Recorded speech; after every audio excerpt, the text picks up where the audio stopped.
Hello guys and welcome back to our YouTube channel. Today we're going to be learning how you can hide your last seen or your online status on your Telegram X account. But before that, remember to support our channel by hitting the like, subscribing and turning on your notification bell so that you get notified every time we post a new video. Without further ado, let's get started. First, open Telegram X app on your mobile.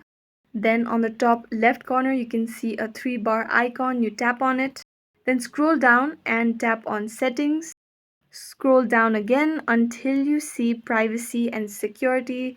Then tap on it. Scroll down until you see Last Seen and Online. Tap on it. So you can adjust it to choose with whom you want to share your last seen time or your online status. If you click on everybody, then everybody who are in your contacts or even that aren't in your contacts will be able to see your online status and your last seen mark. If you select My Contacts, then the people only in your contacts will be able to see these statuses. If you select Nobody, then nobody will be able to see your last seen and your online statuses. You can also selectively choose who you want to specifically share or not share this information with. As you can see, if you select Nobody, then you have the Always Share With option where you can select someone that you want to always share these information to. If you select on My Contacts, then you have Never Share With and Always Share With options. On Everybody, you have Never Share With options. And that's all for today. I hope this helps. If you have any questions, let us know in the comments down below, and thanks for watching.